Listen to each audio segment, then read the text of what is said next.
So what is identity? If you look at the dictionary definition, it's defined as being the fact of being who or what a person or thing is. The second definition is a close similarity or affinity.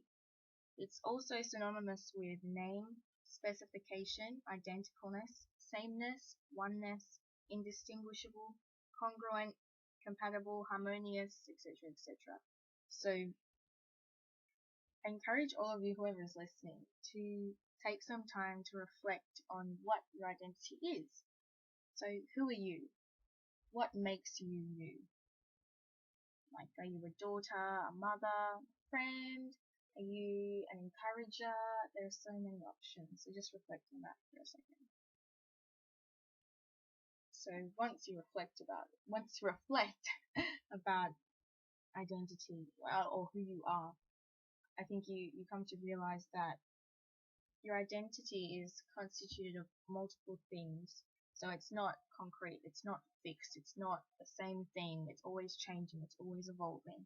So many aspects of it are subject to change throughout your life. So for example, for me personally, I consider myself to be an African Australian. So if I was to move, let's say, to America and gain my citizenship there, then I may perceive myself to be an African Australian American. So, and also when I have children, I will perceive myself to be a mother or a parent, and that's not the case now. So this is just an example to show you that yes, your identity is always evolving, it's always changing, and it can always be added to. Our identity, so who we are, it's shaped by many factors, ranging from genetics to life experiences. So this is why it's so important for us as young women to have a strong hold and a solid understanding of what our identity is, because it can be easily changed if we're not aware of who we are. We can be molded by what we face, by what we do, by what we interact with, and we don't want that. So especially in a negative way, we don't want to be molded or shaped by our negative experiences or our negative circumstances. So just to bring it a bit closer, the terms trust issues and bitterness and all of that, those are popular terms these days, and often young women are labeled those things, and they even accept those traits as being a part of who they are after having endured an unpleasant experience, whether it's like a relationship or friendships, or someone's been unfaithful, or whatever it may be. More often than not, we blame our lack of trust or our bitterness over the situation. We blame that on the individual or the situation that hurt us. So when in actual fact, prior to the experience, we had not accepted or taken hold of or exercised our identity or who we are. So that leaves our identity to be positioned in limbo, ready to be molded and changed by whatever experience blew our way. So exercising, it sounds like a funny term, like how can I exercise my identity, you might be asking, but here's an example. So me as a Christian, I'm one with Christ, so he's in me and I'm in him. So this means that I am to value, possess, and exhibit Christ-like attributes, or Christ-likeness. It's not enough for me to say that I'm a Christian, and yet I don't value or possess or exhibit or accept, take hold of, and exercise the attributes of Christ. So this would mean that if I was saying it, I would just merely be professing the words of my mouth. So me professing that with my mouth does not make it who I am. My actions and my words make it who I am. So in reference to part 1 of temples, in reference to part 1 of temples, the girls talk about identity and self-worth. We discussed that we as young women, we are temples. We are constructed. We are meticulously constructed in gold. And we are temples made of gold that house the Holy Spirit of the living God. So as it says in 1 Corinthians chapter 6, verse 19 to 20, it says, "Do you not know that your bodies are temples of the Holy Spirit, who is in you, whom you have received from God? You are not your own.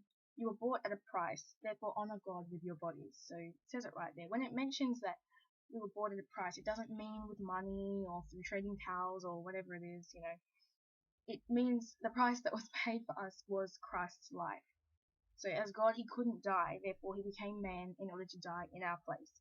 He was blameless, and yet he temporarily put himself in our position to endure the suffering that was supposed to be for us, right? And that suffering was inflicted on us because of the law of that time, right? So in order to free us from our imminent destiny and in order to reconcile us with God, Christ died for us in our place. So the very same qualities that reside within the man, I say man, but really God that died for you are within you. Somebody who gave their life for you, you possess those same qualities. To die for somebody, that is like the greatest love of all. So the same qualities that is within that person, or God is within you, because his spirit dwells within the temple that you are. So, okay, so we're going on about qualities and attributes or whatever, but what are the qualities that I'm talking about? I'll call them golden qualities, considering that we are golden temples. So these golden qualities, it's listed. Some of them are listed in Galatians chapter 5, verse 22 to 23. It says, "But the fruit of the Spirit is love, joy, peace, forbearance, kindness, goodness, faithfulness, gentleness, and self-control. Against such things there is no law." So this is not an exhaustive list. It doesn't just mean you check those off the list and then you don't have to do anything else. No, these are, pointers. And you'll find that all valuable and all honorable traits reside within those. So, okay, so we're golden temples, and we therefore possess golden qualities, the qualities that I've just discussed. So, but it's, again, as I mentioned before, it's not enough for us to just profess it with our mouths. It's not enough for us to say, yes, I'm a golden temple, right? We can be in possession of something, yes. So the fact that we are temples, yes, okay, we possess gold, right? But we can be in possession of it, but we can also not make use of it. We've all had like that item of clothing or something on our shelf or whatever. We have it, it's ours, but we never use it. And we pick it up and we're like, oh, I haven't seen this in a long time. So you can be in possession of something and not use it. So we activate and refine the gold within ourselves through accepting, taking hold of, and exercising the golden qualities, right? So you'll hear me saying that a lot because those are the key points. You have to accept who you are. You have to accept the gold that you are. You have to take hold of it, and you have to exercise those golden qualities. So if we acknowledge and accept that we are temples, that we are gold, possessing golden qualities, and that we are indeed valuable, because we host the most valuable being of all, then we shouldn't have time to entertain things, people, situations, thoughts, whatever it may be, that risk tarnishing the gold that we are, right? That risk tarnishing our identity.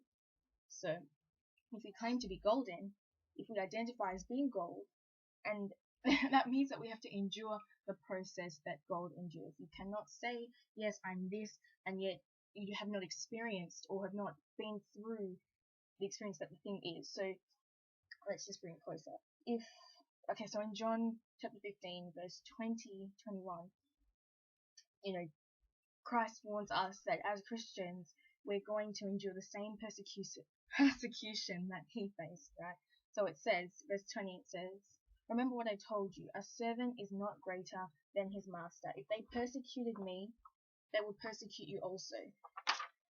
Excuse me. If they obeyed my teaching, they will obey yours also.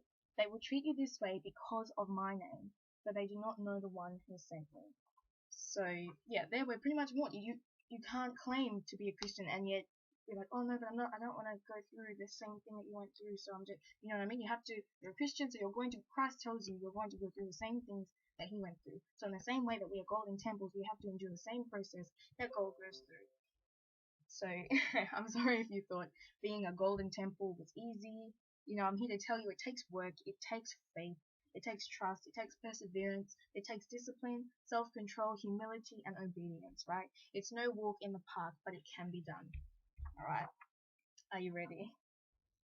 So, okay, when gold is found, right, so when there are three major stages in gold production, right? There's prospecting, extracting, and refining. So our focus today is on the refining process. So again, when a gold nugget is found, right, in its original form, it barely resembles gold.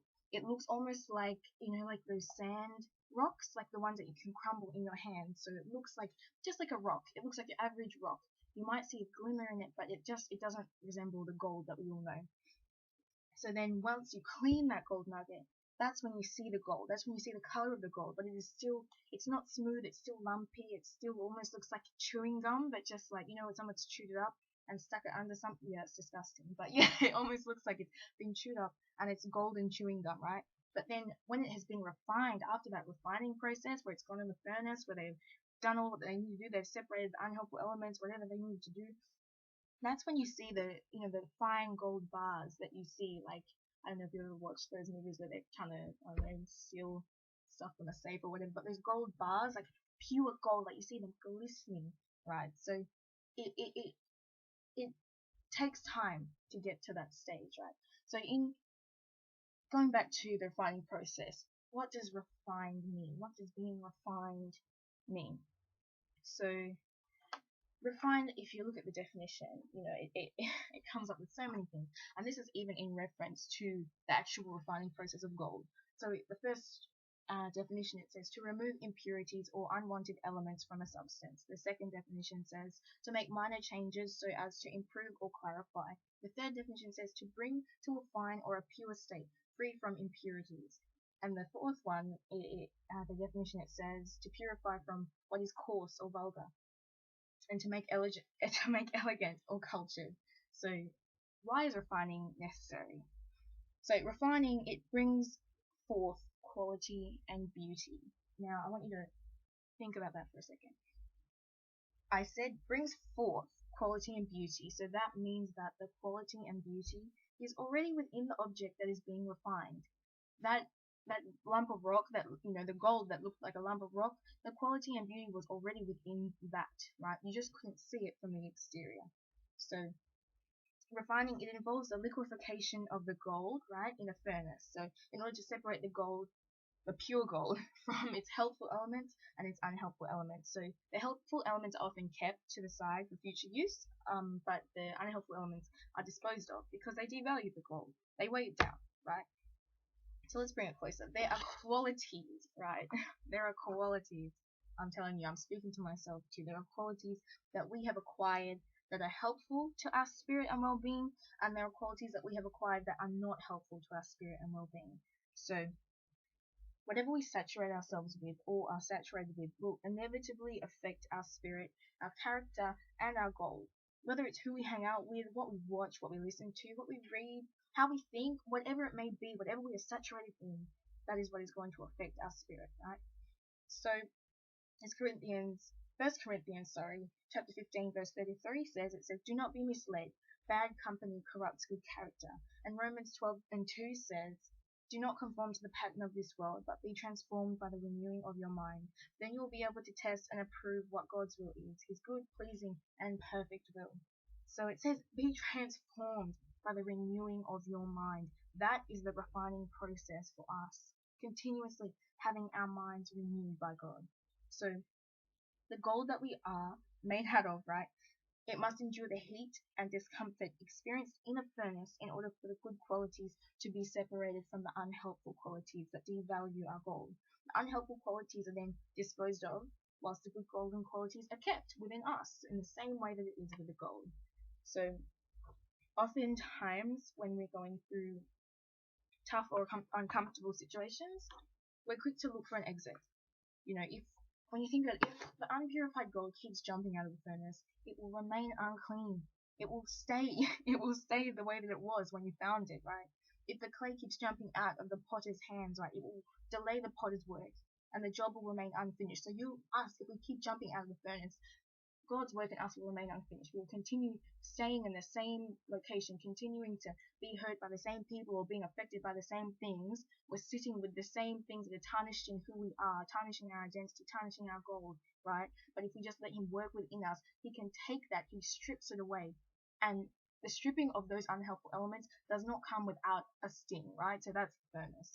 So if we keep running from situations that challenge us, right, and running to situations or habits that we're comfortable in, we will never develop as young women. We'll never develop as women. We will still remain the girls that we are, right? Or the girls that we were, rather. So trials, or the furnace, they develop character. So as it says in James chapter 1, verse 2 to 4, it says, trials, that's what it says in James chapter 1, verse 2 to 4. In summary, trials or the furnace develop character. So it refines the gold and removes the unhelpful elements, enabling the valuable elements to shine through. So once the unhelpful elements are gotten rid of, then the valuable elements shine through, right? So discomfort often results in change. So those of us who exercise, right, when you're there, if you do squats, man, Lord help us. But when you're there squatting that unbearable load, that heavy weight, I recently went up like a weight in the gym, and I was like I'm dying. And when you're there, your legs are shaking. It's so uncomfortable. It seems impossible to stand up when they're there. I'll go to pump classes. The instructors are at the front, like, yeah, jump up and down, up, and I'm there crying like you don't know how heavy this weight is, right? But when you're there squatting it seems impossible, it's uncomfortable, and it can be painful. Like, let's be real. Your legs are shaking, the lactic acid is building up in your muscles, and they're burning. So in that moment, you question why you're putting yourself through that willingly. You're like, why am I in this situation? But with time, you begin to see the progress. Your muscles become stronger, they become maybe bigger, they become more defined and toned, and they become capable of withstanding a heavier load. So there are some things to keep in mind. So going back to the refining process itself, before the gold nugget enters the furnace, we must understand that there's no use attempting to polish the outside, right, and ignore the interior. So we can, pretend the outside, the exterior, we can pretend like, yeah, I'm all good, I'm all nice, like I'm really sweet, and then really you go and you're bad mouthing somebody behind their back, or whether you're coming home and you're really like you're alone, you're crying yourself to sleep at night because you're so depressed or so anxious, right? We can't you can't polish the outside, right?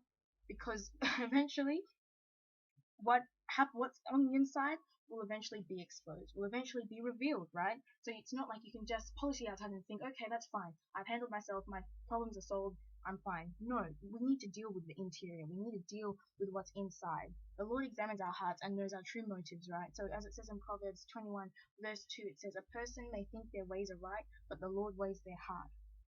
So, and when you think about it, it would mean that although, the gold may shine and appear beautiful, so although we may appear like we're happy or we're good or we're upright Christian doing everything right, then deep down, the unhelpful traits are still within the gold. So meaning the unhelpful or undesirable traits are still within us, and it's weighing us down. It weighs the gold down, right? So that means we're holding things or housing things that do not benefit us. So out of the abundance of the heart, the mouth speaks.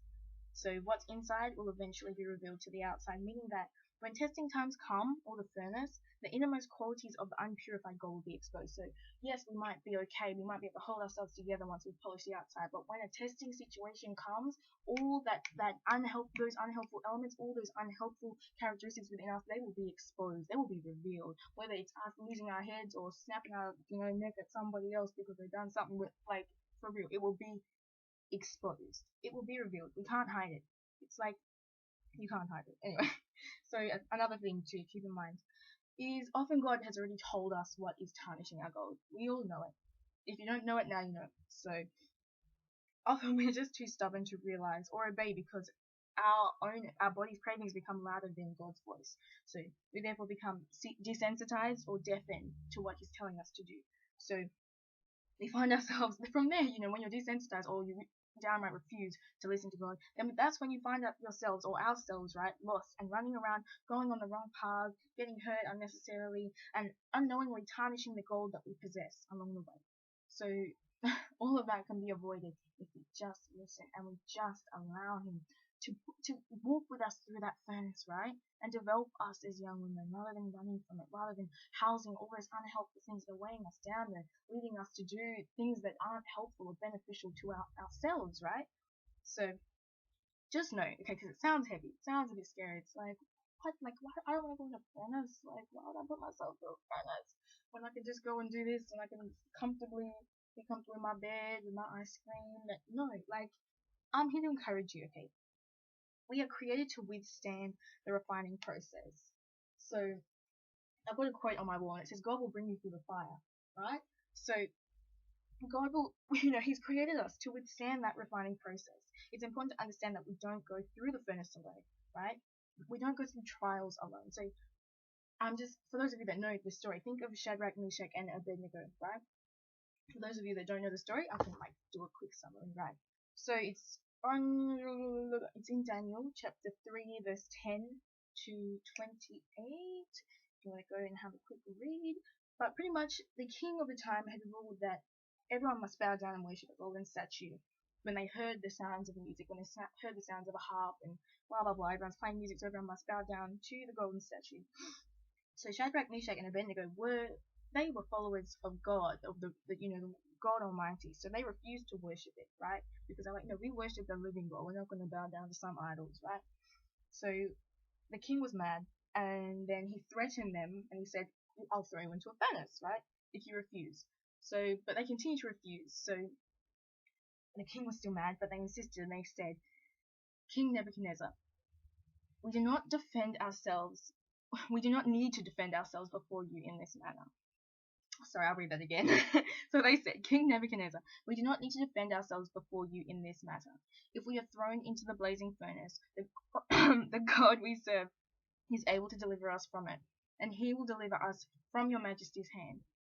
But even if he does not, hear that, but even if he does not, we want you to know, your majesty, that we will not serve your gods or worship the image of the gold that you have set up. Sorry. I need some water. Okay. So the king,